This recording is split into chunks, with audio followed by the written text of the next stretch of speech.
Duty mi karon diri guys sa kabulihan, kauban ako mga kaubang BHW.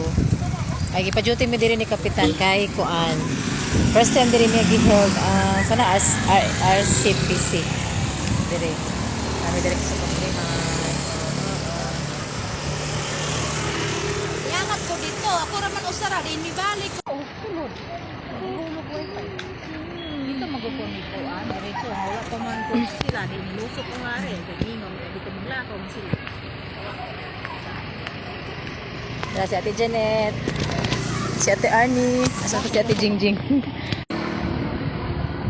Ang grade 10 students na sila yung mga perform niya ba? Hulog wifi.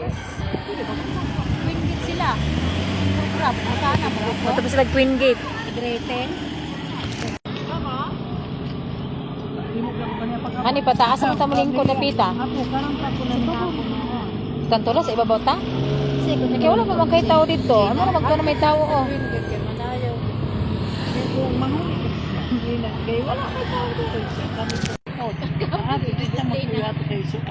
Wala na, manunod ta. Papabidyo man daw siya, kaya aron maapig siya.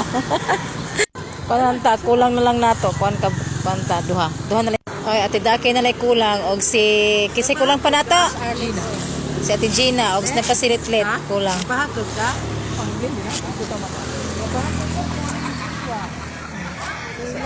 Magalakaw wala. Ano si Ate Daki? Pakadali. Ano si Ate Daki? Wait sa. Welcome, madam. Madam, welcome. Manong ga-short ka? Ay. Ate Daki. Alis sa diri. Doon sa diri ka, dali. Nana si Ate Gina, coming na. Coming to town. Laga ng barko. Kompleto na. Anak ko sila. Kompleto na mi. Wow, nice lagi jacket ka, madam. Ato mas lit-lit ba? Tumulat ko. Gusto ko si Ate Gina. Kompleto na mi. Kompleto na mi. Nana si Madam Gina. Ate Gina, alin na. Harita. Ikaw dire. Gina. Ano ko pambayad? Dire na, lingkod na dire. Wala ka sa kaser. Na sila, tapat na ako. Naharap ko.